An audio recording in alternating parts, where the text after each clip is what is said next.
right. Ladies and gentlemen, boys and girls, how are we doing? This, of course, your boy Bernie here on The Charge, giving the latest NBA news, rumors, and also basketball opinions. And again, guys, I do apologize for basically the lack of being here for the last couple of weeks.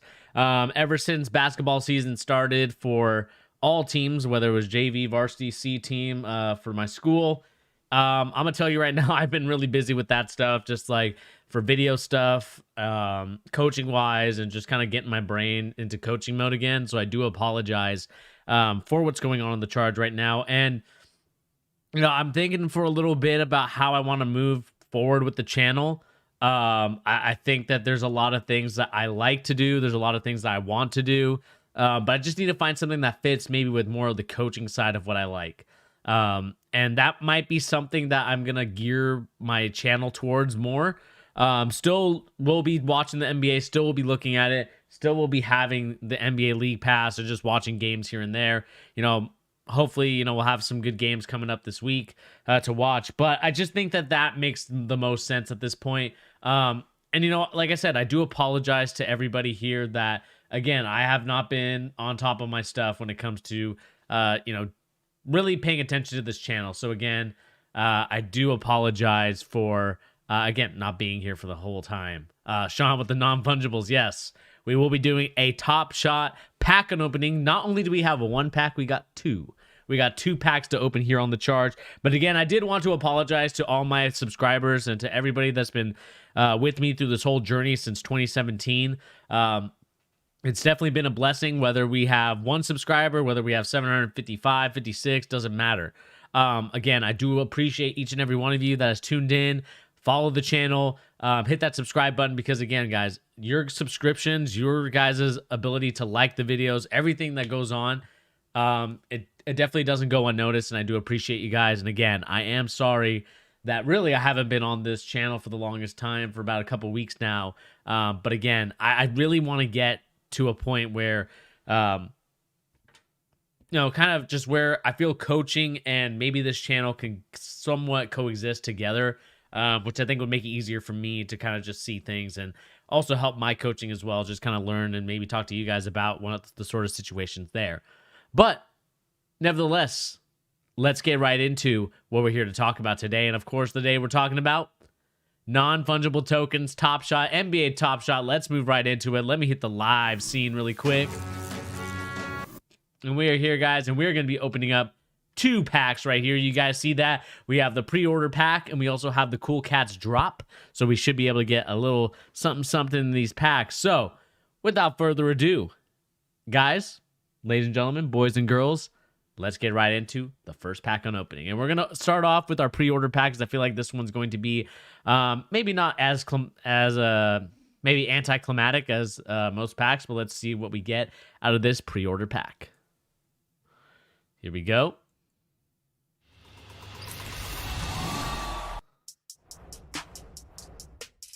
Again, just 3 cards. Nothing too crazy, but let's see what we got first. We got a Giannis block. All right, here we go. Hey, sorry, Josh, if you're watching the channel. We got ourselves blocking DeAndre Hunter from Giannis Antetokounmpo. Great block. Card number 7,939. So that's actually a pretty good number, actually. That's number 1. Let's see what number 2 is. We're going to save the middle for last. We got a layup by Isaiah Stewart. Shout out to a Washington Husky alum, Isaiah Stewart. This dude actually, like, real talk. I know the Pistons suck, but this guy's motor and energy on the boards and just really just attacking the rim is like none other. And I think it was a great pickup. I really wish he would have went to a better team, but that was a great pickup. We got Isaiah Stewart, 495 on that card. Actually, a pretty good one, actually. Here we go. Last pack. Actually, made on the last pack. Last reveal. Let's see what it is. We got a block from Seti Osman, blocking Jordan Clarkson. Whap! This one, not as impressive, 28,000. Nothing too crazy in terms of the in terms of that. But yeah, Sean, the Isaiah Stewart block definitely was a good pickup. Let's watch this one again. You know, 465 is a great number. You know, I feel like anything in the top 1,000 is probably a great deal. Even this Giannis block, I mean, this one was 7,000 out of 35,000. That's also pretty good as well. But I think the 435 or whatever it was, that one's actually really good as well. So again, first things we of course got Giannis, Cedi Osman, and Isaiah Stewart being our big one here. So let's look at the progress again. We'll look at it, see what's going on. You know, this is our first pack on opening. So that was the lowest serial number, notable pull, the Isaiah Stewart. Pretty good, I would say. Now that we've gotten that pack out of the way, I think the next one we got to look at is the Cool Cats. And before we do, guys, if you guys are into Top Shot, there is another pack coming out tomorrow. It looks like next drop. Check eligibility. We got to check to see what your eligible is. We got to own 1 MGLE moment. We got to own 2 rare moments, and plus 15 moments. You have 3. So we're not eligible for this pack, unfortunately. I just think that, you know, it is what it is. There's only about 18,000, 20,000 packs. It's a lot of money. Lowest Isaiah going for 110. That's not a bad pull. For only spending $9, that's a pretty decent pull. Anyway, we got to move on to the next pack. We got to move on to the Cool Cats pack. Now, what I'm looking for in this pack is a LaMelo Ball. I think LaMelo Ball is my Rookie of the Year. Obviously, he got healed up, so I think he's going to be able to maintain that Rookie of the Year. But I'm hoping to at least get 1 LaMelo Ball. But let's find out what I get in this pack. Let's move it up here really quick so we can open it.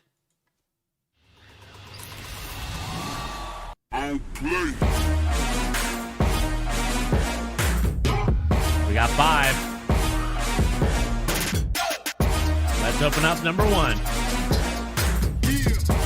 We got a dunk from Obi Tip Toppin. Oh, there we go. Obi Tip Toppin. Dunk on him. Not a bad pull. You know, nothing wrong with a nice Obi Toppin. The Knicks have been playing so well. You got to love that pack pull. Let's see what the next one has in store for us. Let's go bottom. Handles from Bradley Beal. Not a bad pull as well. 103 to 100 against the Miami Heat. Not a bad finish there. All right, let's see this one. A dunk. We got a Jimmy Butler dunk. All right, let's see this. Ooh, nice little alley-oop slam. Not bad, not bad. Miami winning this game against the Orlando Magic. This was on March 11th, 2021. See if we can get something. Here we go. We got not a bad one there. Let's see if we can't get something nice here. Dunk. Michael Carter Williams.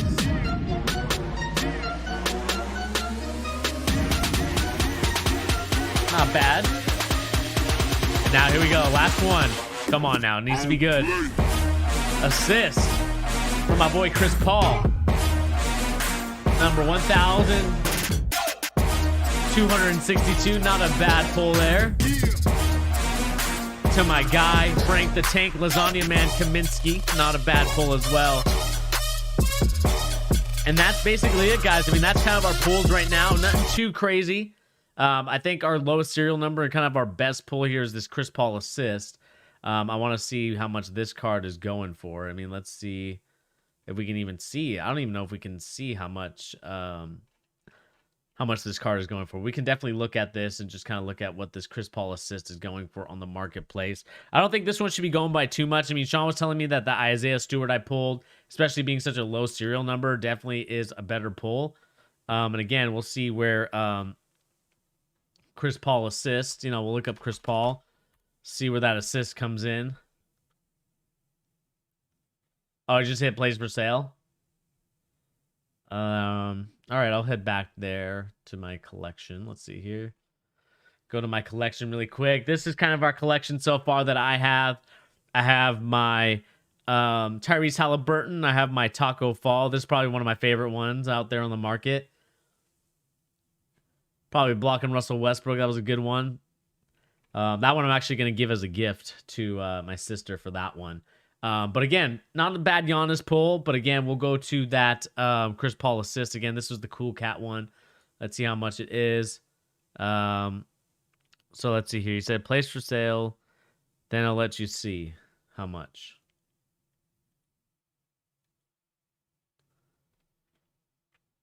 Pricing helper. Okay, I got you.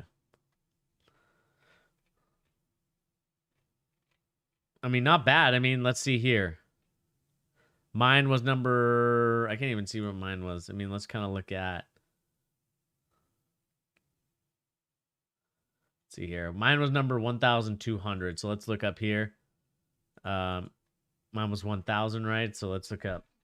You know, as much as I would love to look at the 4,000, I mean, obviously those cards are going to go for a little bit more. If we go to the 1,000s, about like... I would say about like... Again, anything above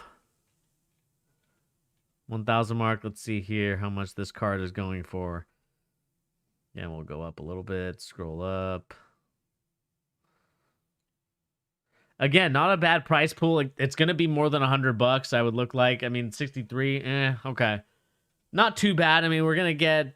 They're probably, you know, for the most part, I think this is probably like a $50 card. But again... Getting a $50 card out of one pull, that's not a bad offer. And again, you know, a good assist to Frank the Tank Kaminsky. I think that Isaiah Stewart was probably my favorite out of this whole pack list. Again, I like my Tyrese Halliburton here. This guy's looking pretty good. That's probably one of my favorite ones to get. Even just buying it, I think was really cool to get. That one was awesome. You know, Jaylen Brown's jumper, not too bad. And again, this Taco Fall here. Let's see how much this taco's going for. Place for sale. We'll look at.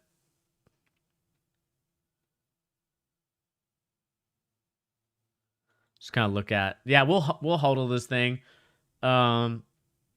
Again, you know, this was number. I think this is number 5,000, so it's not going to be worth a crazy amount. But I think it's going to be worth a little bit more than usual. Probably like about maybe about like $30. But it isn't too bad. I mean, again, this is a featured in the first week, available on Top Shot. This is Taco Fall's first Top Shot moment. So I think this card, as long as you hodl these cards, as Sean was saying in the marketplace, as long as you just hold them, I think that these cards will hold tremendous value. Again, they're built on the Ethereum blockchain, which is amazing. So these can't be duplicated.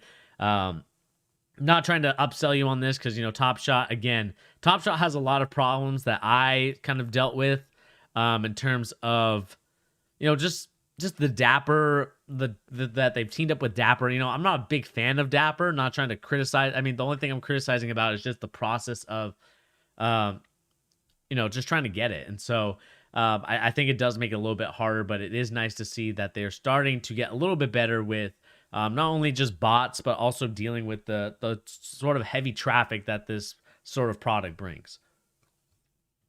And again, you know, this is kind of our nice little lineup here. Let's look at I would say the Isaiah Stewart is probably my favorite one, just because it is I'm not sure why it won't let me click. We'll just refresh.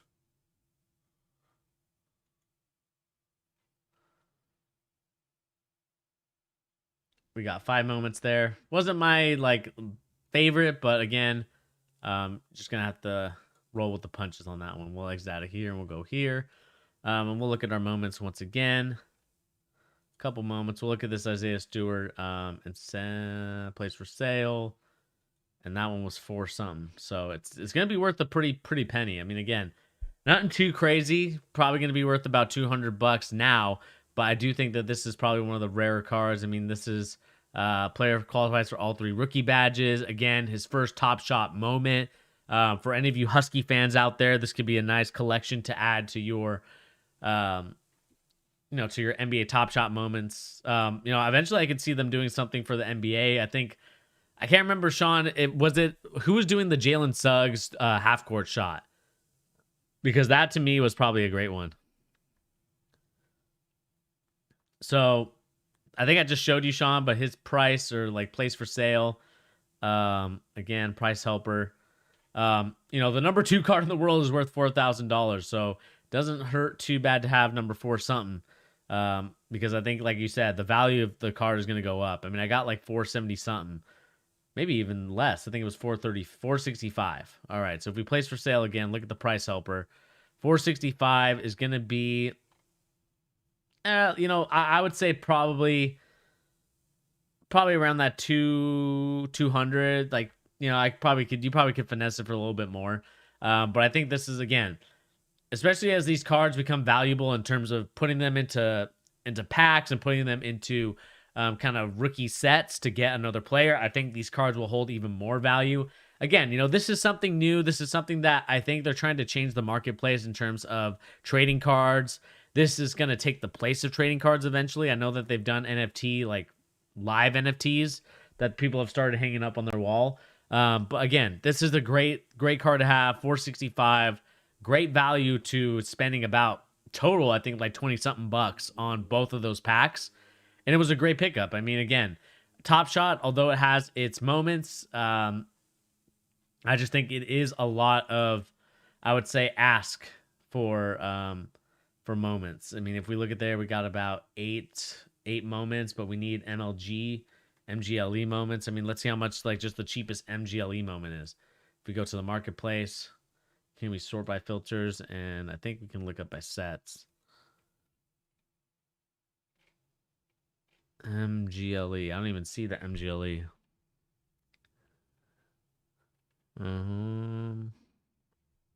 Oh, metallic gold series. Okay, let's see how much these cards are going for. These cards must be worth a lot. Yeah, man, it's like, and let's filter by lowest ask, ascending. Yeah, man. I mean, these cards are becoming expensive. I mean, if we look even just, ooh, there's a 2000 finals. How much are those? Wait, let's get out of here. Get out of here just for a second. Again, they're asking a lot to just spend money on these packs. And again, I understand that, maybe I would trade my card for it, but it's hard to justify, I would say, the pricing of buying these cards, in my opinion, of buying them just straight up. I think I'd rather buy cryptocurrency if I was to do kind of any crypto or anything like related to that stuff, because I think there's more value in this. Again, even just looking at the NBA Finals, I mean, this is only 6 listings, and this is a LeBron James. If it'll let me click on this LeBron James, and of course it won't.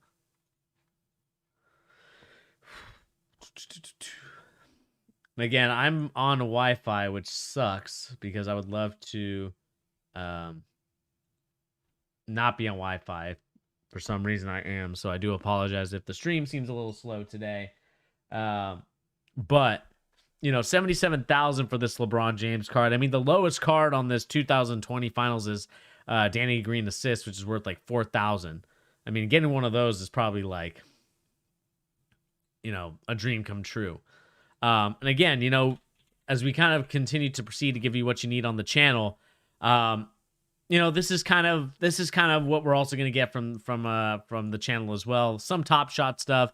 If I get lucky to get packs, if they kind of start making packs pretty decent, I might start investing in it. It just sucks to see that, you need certain qualifications to meet in order to get those Top Shot packs. Again, I understand that there is some stuff that can make sense. Like, I think owning moments is probably a good idea. So that way, like, you actually put money into the game or money into the Top Shot. But again, it's just kind of one of those things where I'm just not sure how to feel about it. But nevertheless, as we kind of continue on for the charge today, the only thing that I kind of wanted to bring up today was more so, what's been going on in the NBA. I know we can talk about the news and rumors that we have here on the screen, but so far, if we look at the NBA standings as it pertains to, the East and the West,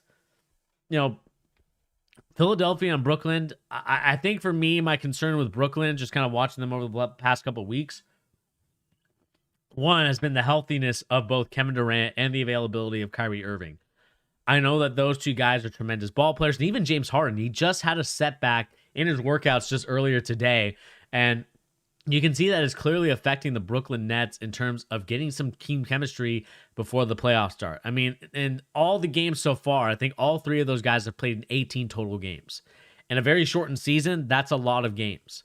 You know, whether you're missing 5, whether you're missing 10, 18 games out of 62 is just way too little to get any sort of chemistry. I know these guys are elite athletes, they're elite ballers, but when you have a team like the Philadelphia 76ers, although I'm not a big Ben Simmons fan, as you guys know, the fact that Philadelphia just has that team chemistry, they're playing well together. They almost went to overtime on that crazy shot by Joel Embiid just earlier. I mean, you just have to look at it and just be like, wow, you know, you have to really admire what they're going through. And really, Philadelphia, I think, is kind of the team to beat, in my opinion, in the East. I know a lot of people are going to say, you know, Brooklyn, they're going to say Milwaukee, but in my humble opinion, I just think it's too.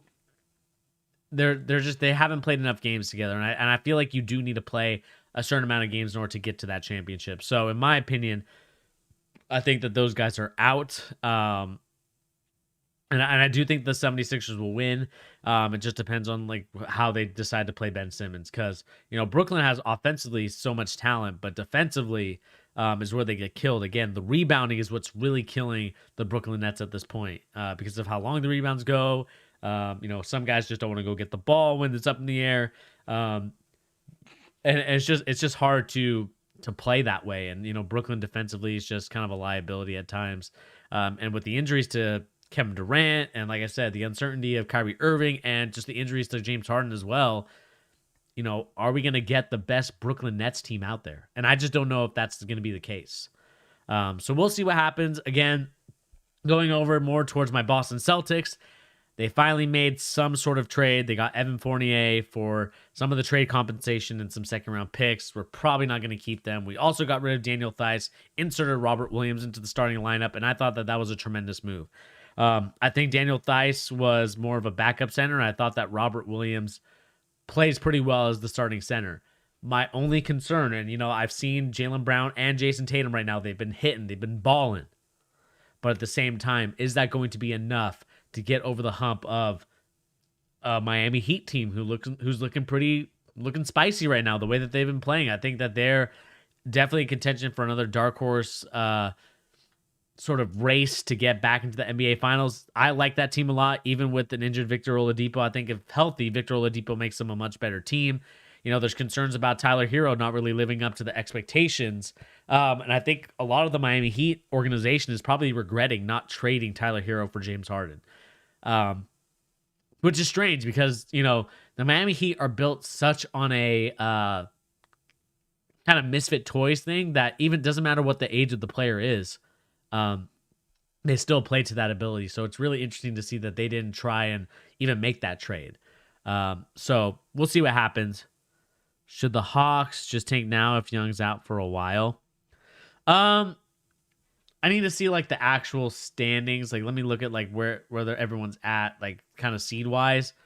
No, I think they're too good to tank, Sean. Like, I think the way that they're positioned right now, yes, you know, there's about a month left or something like that. I think there's a little bit of time left, and I just don't think they're going to be bad enough to where a Toronto or dang, a lot of dust in this room. I gotta dust this room really quick. Let me just sneeze one more time. Hold up 1 second. Oh God. Okay. All right, we're good. No, I just think that they've been playing too well, and I just think that they're like, even if they go 500, I think they have a shot and opportunity to still stay in that 5th seed. Again, the East is such a weak conference in my opinion compared to the West. Like 32 and 25 is the Portland Trailblazers at 6, which is crazy to think. And again, you know, it really puts into perspective of that line of, you know, if Boston doesn't play very well, if Portland doesn't play very well, they might be in that playoff game, and no one wants to be in that game where it's like a 1-game series. You know, I don't think that it's necessarily the right thing to do. I mean, I understand, you know, they're trying to create some drama in the NBA with the way that things are going, but I think there's already good drama. I think the problem with the NBA right now is that we're kind of in this month of just kind of purgatory where, the playoffs are just right around the corner, but no one really is really caring about the NBA right now as of what is it, April 21st? Like, no one's really watching the NBA, unless you're a big fan, and I am a big fan, but it's just hard to watch the NBA currently with the way that the season just kind of lingers on, and they just need to find a way to make games exciting again. And I just don't know what that is, whether that's a in-season competition, but even then, I'm not sure if that's something that the players would agree to unless you take away games and make a sort of new contest like how it is in soccer. But we'll see what happens. Like, again, I'm excited that the playoffs are just around the corner. We got some great teams coming up. We'll see how how Charlotte does. Charlotte's kind of in that playoff contention as well. But at the same time, again, I'm not truly convinced of what's going on in the NBA in terms of the Utah Jazz. Utah Jazz may be the number 1 seed. I'm still not liking them as much. I am a big Utah Jazz fan, but at the same time, they kind of been looking a little fraudulent at times. So I have to call them out, a spade. They're 0-3 in playoff or in OT games, which tells you that, they're not able to close it down. Meanwhile, you have Denver and the LA Lakers were able to do it. Yes, Jaren Jackson Jr. is back for the Grizzlies, and that should add a lot of boost of morale for the Grizzlies. He's been gone for a while. I believe he had an ACL or torn meniscus. I can't remember what it was, but I know he was injured, and it's probably great to have him back. John Morant's probably missing him a lot. I'm worried about the Golden State Warriors. I think the Golden State Warriors are kind of in that predicament where I think they won't make it past kind of the playoff round. Steph has been balling out, man. I can't be hating on Steph a lot, but the one thing I will say is that Steph has been balling pretty well in the NBA right now. I believe he beat Kobe Bryant's streak of 30 point plus games, which is, I believe, he beat 10 of them. So shout out to Steph for beating that record. It's a record that'll hold a long lifetime. But again, I think that right now, as it currently stands, I still think that the LA Lakers are the team to beat. I think they really need to sneak into that 4th seed, in my opinion, in order to get really that home field advantage. I think New York is a scary team. Again, not in terms of they'll do something in the playoffs, but in terms of they could really do some damage. I mean, if they're playing right now, you got New York and Atlanta, who just played actually today, and the New York Knicks won. Obviously, Trey was hurt, so it probably would be a different story. But I still think that that's a great matchup, and we'll see what happens there as it pertains to what's going on in the NBA. The Phoenix Suns, a lot of people slept on them. I had them as a top 4 seed. I did not predict them to be number 2. But man, with the injuries happening to LeBron James and AD, it really helps them out a lot. The Clippers have been taking advantage of that as well. But, I've been really impressed with the Phoenix Suns. Chris Paul has really elevated Devin Booker's game and also Ayton's game as well. I haven't really been a big fan of Ayton compared to Luka and Trey. But, Ayton was a solid pick in that draft. And I think to this day, he's still a pretty good player in terms of kind of the potential of what you can see from Ayton. Again, Ayton, tall guy, can shoot the rock, but I still think that he needs a little bit of something. And I hope that Chris Paul is able to get that out of him. It's just going to be hard to see what that out of him is. With Chris Paul being limited with his contract, we'll see if the Suns can renew it, if the Suns wanted to. The thing with Toronto is I think that they overvalued Siakam, and I think OG Anunoby has not been playing as well since he, won the championship. I think Toronto has lost a lot of their big man. They lost, who they have? I think they lost Marc Gasol, who's now a lot slower, not as quick as he once was, who's on the Lakers currently. Ibaka was another player that they had who I think actually really provided them value, along with a guy like Kawhi Leonard. They just don't really have anybody at this point. Fred VanVleet, great player. Kyle Lowry, great player, but they just have a lot of bench problems, and I just don't think they're able to get over the hump. And, not playing in your home crowd, not playing in the home state also might have a factor into this, but, I kind of expected the Toronto Raptors to fall a little bit. Maybe not as much as they did, but, staying at least in the top 5. But unfortunately, the way things are going, Kyle Lowry might not be back in Toronto. They might have to do a nice little rebuild with Fred VanVleet starting at point. Who knows? This is going to be a very interesting roster turnaround for the Toronto Raptors. Chicago Bulls, Zach LaVine, they traded for Vucevic. We'll see if that trade pays off, but so far it's not looking like it. They're going to have to stay within the Wizards in order to get into that playing game, so we'll see what happens there. The Pistons are the Pistons. They're not very good. The Magic, they're going for a complete rebuild. The Cavaliers seem to always be going in a rebuild when LeBron James is not there. So we'll see what goes on here. As it pertains to the West, for example, the Houston Rockets, we know they traded everybody. I think they should trade Christian Wood away. I think he's going to rot on that bench because I don't think the way that the Rockets are kind of scheming for things, I think it's going to take longer than just a couple years to get their team back there. So we'll see what happens there. Minnesota, trash. DFS Queenie. All right. How you doing, DFS Queenie? How you doing? Here's a dumb question. I need 5 moments to qualify for the next pack drop. Can I still get these 5 moments before the drop, or do they go by your snap drop? Or do they go by your snapshot? I think you just have to hold on to them. I think you can still buy them. I think, let me go to Top Shot really. Woo! Held my Topo Chico there. Let's see here. Top Shot. Let's see here. Must have fallen the time of our snapshot. So that is at 8:20 at 11 a.m. So no, I think that reading the stuff, DFS Queenie, I don't think you can qualify because you had to have held it by at least April 20th at 11 a.m. So if you don't have that stuff, obviously it's too late now, unfortunately. 15 moments I feel like is a lot. Yeah, so you need them before they announce, which is kind of unfortunate, to be honest with you. I think that as long as you can get that stuff in before they get it, I think that you should be good. But unfortunately, they're just not doing that the way. And you know what? The thing that sucks about it, to kind of go back on my Top Shot rant, I think it's dumb that you need qualifications of this much. I think, look, the way that cards are going for right now, like I know that there's some cards right now that are cheap, but some of those cards, like the MGLE moments and the rare moments, it costs a lot of money. And I just think that it's way too much to put on people. You spent over 100. We have a friend in our chat group with me and Sean. I think he spent over 1,000 on Top Shot. Like literally. I think, Sean, correct me if I'm wrong. Do you think he spent about over 1,500, maybe about 1,000 on those cards?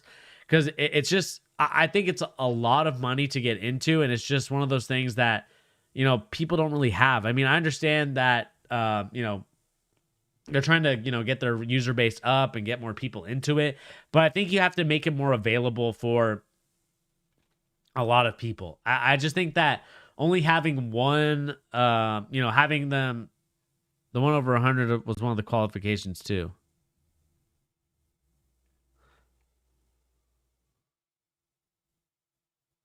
Yeah, I spent about over 1,000. I mean, that's the thing. Like, if you spend, you have to spend over 1,000 in order to really get these type of packs. I mean, it's just crazy to see the price of these packs. And, I think it's a good thing in terms of, trying to get the user base up and trying to get people in. But I do think that they need to lower the requirements because, again, it's going to turn into one of those things which, if we look at kind of the marketplace at the moment, if we look at the filters again, looking at the series sets, MGLE probably series 1 is going to cost a lot more than 2.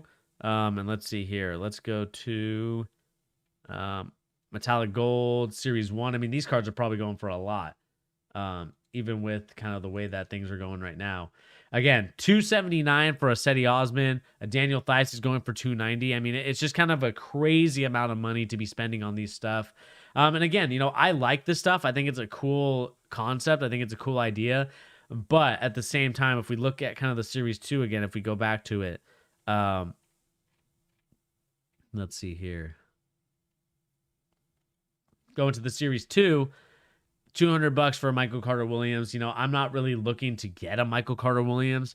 Like, I'm not even trying to look at a Sodransky or an Al Horford. Maybe a Bogey might be a not bad one. Lou Williams, also not a bad one. But, like, why would I want some of these cards that they have here? Like, why would I want a TJ McConnell? Why would I want a Darius Bazley? A Victor Oladipo? Like, these cards, it's just like, it seems like there's no demand. I think the reason why there's no demand for buying these cards at the moment is because people don't want to spend that much money. It's all about the packs. I think people understand that you can get the most money, bang for your buck, off the packs because you spend what? Not you spend $90 and you get at least $200 in return. And again, it's all about people buying it, but they need to make an incentive for actually buying these cards. Like one that I probably will get in the near future. I want to get a LaMelo Ball card. I'm kind of looking here. Just kind of seeing really quick some situations.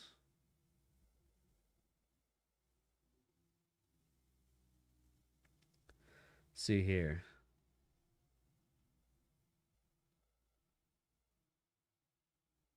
Let's see here.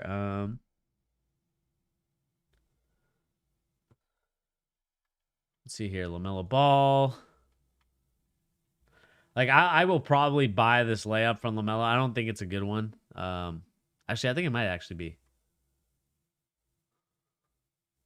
That's a tough layup. I actually might buy that one in the near future. So that's definitely one I'm looking at. But look at this assist from LaMelo Ball going for about $1,400. I mean, this probably can go from like range from a list of prices. And again, this isn't even like I think what really kind of is starting to I would say get away from me from Top Shot a little bit is the way that if we look at how like if we look at this play really quick, just looking at the play itself, not really focusing on the player. To me, to be honest with you, this is not an assist. Like, why would anybody be wasting $1,400 on this LaMelo Ball moment when it's not really an assist? I mean, he gets screened. Like, I understand the NBA; it's an NBA rule. I get it, but I'm not really a big fan of the way that things are going right now, and it's just kind of one of those things. Let me just tilt the screen a little bit.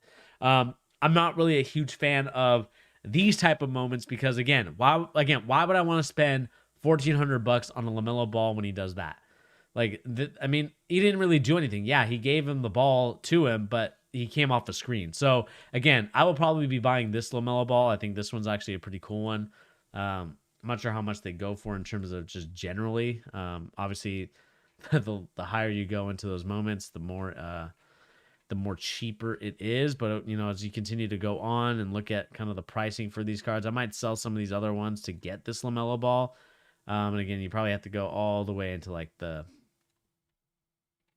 thousands in order to get that type of LaMelo Ball. But again, not a big fan of it. Hoping that Top Shot can kind of make it more of an incentive to actually get the cards and whatnot. But again, I do enjoy Top Shot. I think it's a cool concept, but I think there's a lot of things that they can work on in terms of, one, I think Dapper needs to be a little bit better with the way that they've been going. In terms of just having an account with them, I haven't really had a great experience with them. The marketplace cooldown, I think that also might be deterring people from actually getting into this stuff and actually, you know, buying packs, buying players. I mean, I probably will buy this player just for the fun of it, just because I like LaMelo Ball. I have a Tyrese Halliburton, another one of the rookies that I like a lot. It's just one of those things that you have to look at and just kind of see what's going on. You know, we got Shamit for $5. You know, you got Patty Mills, Danny Green, you got Patrick Beverly. Again, a lot of cards that are just kind of common, but we'll see what happens. But anyway, guys, I want to thank you once again for joining me here on The Charge, giving the latest NBA news and rumors, and now doing a little bit of Top Shot here on The Charge. Again, I want to probably go more into the coaching stuff, so when I officially have an announcement of what I want to do, and again, I'm not even sure if I'll be able to stream tomorrow because I have a game coaching-wise tomorrow, so I do apologize again that this is just going to be one stream and then I'm done, but I want to say thank you once again for joining me here on The Charge, giving you the latest NBA news and rumors and also basketball opinions. We talked a little bit about basketball opinions. We talked about Top Shot. I want to thank you once again for joining me here on The Charge. Meet the 15 months requirement post-pack announcement. It would actually encourage people to buy moments. Yeah, exactly. I think, and you know, as we kind of close our statements here, Sean, I think you're absolutely right. I think that'll be it. Signed up in March and then made about I'm ahead 1,700 of the All-Star pack and got a recently cool Cats pick. Don't see why anyone would buy the moments with the way prices are dropping with each drop. Yeah. And I think that's kind of the thing that I think Sean is talking about. They need to really incentivize saying like, hey, buyers, make sure you have 15 of these moments because we're going live.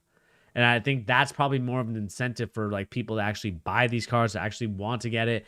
And I think that they just need to start dropping, maybe not dropping more packs. I think that might, you know, fizzle out the market a little bit, but they need to incentivize actually buying these cards to get something. I mean, if we look at kind of the collection and what it turns into, I'm just not really sure. Commons will be $1 soon. Yeah, I think they will be. For some of them, I think some will probably stay at a decent price. It's just one of those things. 35K ones. Yeah, I mean, I think eventually they will. Actually, you know what, DFS Queenie? I don't think that they will initially. Not like the first edition ones or like even series 2. I think as we start to go more and more into kind of the lower series, I think you'll probably start to see that a little bit more. But I do think that these cards are still going to hold somewhat of value. I mean, if we look at the sets that we can kind of see, I mean, I'm not sure if there is, I'm sure there's like sets that you can look at really quick. Not packs, collections. No, but I want to look by sets. And again, you need about 365 just to get this one. You look at kind of the smaller ones, like you looked at the gift, which is a closed set. You got to get a Derrick Rose, a Donovan Mitchell, a Rui Hachimura. Like I'm pretty sure this Rui's only $44. That's not too bad. I mean, probably this Derrick Rose. What's this Derrick Rose going for? 159. Jimmy Butler going for about 55. Again, they close it up so you can't buy it anymore. But Deck the Hoop, again, another kind of Christmas set. I think this one's also closed, or this one open. This is open set. And again, you get the stuff. The Legendary will be a fixture with, and again, there's a lot of cards that you can look at here, and it's just kind of like an exclusive challenge reward. I mean, there's just a lot of stuff. Look at this. Looks like you get a Ben Simmons, it looks like. I'm not sure how much. I'm not even sure if you can sell this Ben Simmons or what goes on. Like, you look at this Ben Simmons. It's a collector's card. And I'm just not sure if you can really sell it. And that's kind of my thing is like, it's almost kind of like FIFA to me, like Foot or like Ultimate Team, whatever Ultimate Team you play for. It kind of reminds me of that. I mean, I'm not sure how much this Russell Westbrook goes for. Again, this was the clutch play from Westbrook when they beat the Brooklyn Nets. That was actually a crazy game. I remember this one. Gets his feet set, bang, hits it. I think this was the tie. I think they actually tied the game here, if I'm not mistaken. I know they won this game, but I'm not sure if that was the tie or if that was the game winner. But again, it's just one of those things that you look at how much cool cat packs you need, and do you get to keep those cool cats? Like what goes on? Like, I'm not even sure if you get to keep the cards. I'm not really completely sure at this moment how it works, but as we continue to kind of look at Top Shot, as we get packs, we'll let you know how that stuff works. But anyway, guys, that is going to do it here for the charge. Thank you once again for joining me. Please remember to hit that like button. Also remember to hit that subscribe button if you're new. And please remember to like, share, and subscribe to this channel. And also hit that notification bell. Make sure that when I do go live, that you guys are checking out the channel. Again, I do appreciate each and every one of you. I do apologize again that I have been very absent with this channel. I will try to do my best once the basketball season's over. Have a good night, DFS Queenie. I will try to do better about actually, being on the channel, talking about, coaching stuff and actually getting into coaching in terms of really talking about basketball terminology. I think that probably will be better. Hey, you too, DFS Queenie. Have a great night. If you definitely buy one of those players, definitely go to the playoffs. I see a little surge upward in price during the playoffs, and I'm curious to see how the offseason affects prices. Yeah, we'll definitely have to take a look at that. Thanks for the tips, DFS Queenie. You definitely have more knowledge than I do when it comes to this stuff, so appreciate anybody that comes in here to give me the knowledge on Top Shot. But anyway, guys, like I said, my name is Bernie. Thank you once again for joining, and I'll catch you on the next video. Peace, everybody.